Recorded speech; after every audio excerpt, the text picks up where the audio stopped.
तो महाभारत रहस्यों से भरा हुआ है। जैसे जैसे इसका अध्ययन किया जाता है उसी तरह नई नई चीज़ें निकल के आती हैं। दोस्तों, ऐसे ही रहस्यों में एक रहस्य है कि जब भीष्म पितामह पूरी तरीके से लुहलुहान हो गए थे, उनके पूरे शरीर पर बाण लगे हुए थे, उस समय जब श्री कृष्ण जी उनके पास आते हैं तो वो श्री कृष्ण जी से क्या पूछते हैं।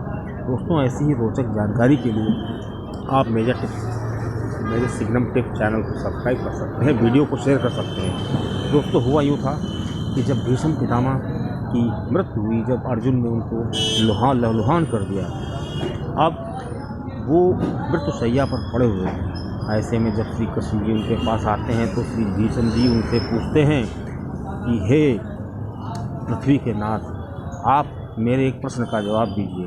तो श्री कृष्ण जी कहते हैं, बताइए आपका कौन सा प्रश्न है। तो श्री भीष्म पितामह जी पूछते हैं कि मैंने आज तक, जहाँ तक मुझे याद है, मैंने कोई पाप नहीं किया। मैंने हमेशा हस्तिनापुर की रक्षा की और हस्तिनापुर की रक्षा के लिए मैंने विवाह नहीं किया। मैंने अपने पिता का कहना माना और मैंने सभी की सेवा की। जब भी कोई हस्तिनापुर पर कोई तिरछी निगाह देखता था तो मैं उसका जवाब देता था। अब ऐसे में मुझसे कौन सा ऐसा अपराध हो गया है कि मेरा शरीर छलनी पड़ा हुआ है और मैं इस बुरी मौत के सामने बिल्कुल असहाय पड़ा हूँ। दोस्तों, जब श्री कृष्ण जी उनका प्रश्न सुनते हैं तो श्री कृष्ण जी मुस्कुराते हैं, कहते हैं कि इस पृथ्वी पर जो भी आया है उसको जाना होता है और मनुष्य को उसके कर्म के फल जरूर मिलते हैं। कोई भी हो, अगर उसने जैसा कर्म किया है तो उसका फल जरूर मिलता है। ऐसे में भीष्म पितामह जी कहते हैं, जहाँ तक मुझे याद है, मैंने इस जन्म में क्या, अपने पिछले 10 जन्मों में ऐसा कोई कार्य नहीं किया है कि मुझे इतनी भयानक सज़ा मिले। मुझे अपने पूर्व जन्म के 10 जन्मों का पूरा लेखा जोखा याद है। फिर श्री कृष्ण जी मुस्कुराए, कहते हैं, हो सकता है तुमने उसके भी पूर्व जन्म में कुछ ऐसा किया हो जिसका तुम्हें ये परिणाम मिल रहा हो। ऐसे में श्री भीष्म पितामह जी श्री कृष्ण जी से कहते हैं कि आप कृपया करके मुझे बताइए मेरा कौन सा अपराध था पूर्व जन्म में। अब ऐसे में श्री कृष्ण जी कहते हैं कि आपको अपने 10 जन्म तो याद हैं, लेकिन उसके पहले जो आपका 11वां जन्म था या उससे भी पहले एक और जन्म था, उसमें आप एक बहुत बड़े राजा थे और आप एक जंगल से होकर के जा रहे थे। ऐसे में आपने देखा कि रास्ते में एक बहुत बड़ा सर्प पड़ा हुआ था और वो अधमरा सर्प था। आपने उसको अपने मार्ग से हटाना चाहा और उसको तीर से एक झाड़ी में फेंक दिया जो कटीली झाड़ी थी, और वो जो सर्प था उस कटीली झाड़ी में 18 दिन तक तड़पता रहा और 18वें दिन के बाद उसकी मृत्यु हो गई। ठीक उसी प्रकार आप भी 18 दिन तक इसी तरह तड़पे और आपके बाद आपकी मृत्यु हो जाएगी, क्योंकि जैसा मनुष्य कर्म करता है उसके फल उसको जरूर मिलता है। ऐसे में श्री भीष्म जी श्री कृष्ण जी से पूछते हैं कि ठीक है, मैंने मान लिया कि मैंने 11वें जन्म में ऐसा अपराध किया था, तो मुझे उसका दंड इन 10 जन्मों में क्यों नहीं मिला। तो श्री कृष्ण जी थोड़ा सोचते हैं, कहते हैं, आपने इन 10 जन्मों में ऐसा कोई भी कार्य नहीं किया कि आपको इस तरह का अपराध मिले।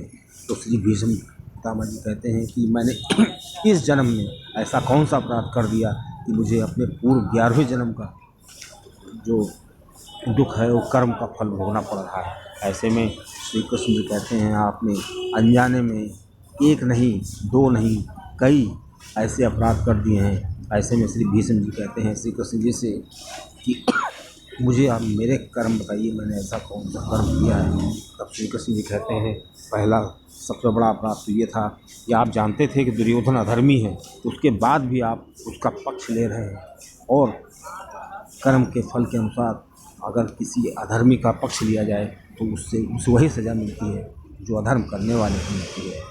अब ऐसे में श्री भीष्म जी कहते हैं कि हे माधव, मेरा दूसरा अपराध कौन सा है। ऐसे में श्री कृष्ण जी कहते हैं कि भरी सभा में द्रौपदी की लाज के साथ खेला जा रहा था, उसका चीरहरण हो रहा था, और उस समय आप चाहते तो कुछ बोल सकते थे, लेकिन आपने उस समय मौन धारण रखा। ऐसे में श्री कृष्ण जी कहते हैं, किसी स्त्री की लाज अगर उस पर आँच आ रही है और आप सक्षम हैं, फिर भी आप कुछ नहीं बोल रहे हैं, तो ये भी एक बहुत बड़ा अपराध है। ऐसे में श्री कृष्ण का सर जो है वो हामी भरने लगता है और जो भीष्म पितामह है उनका सर लज्जा से झुक जाता है।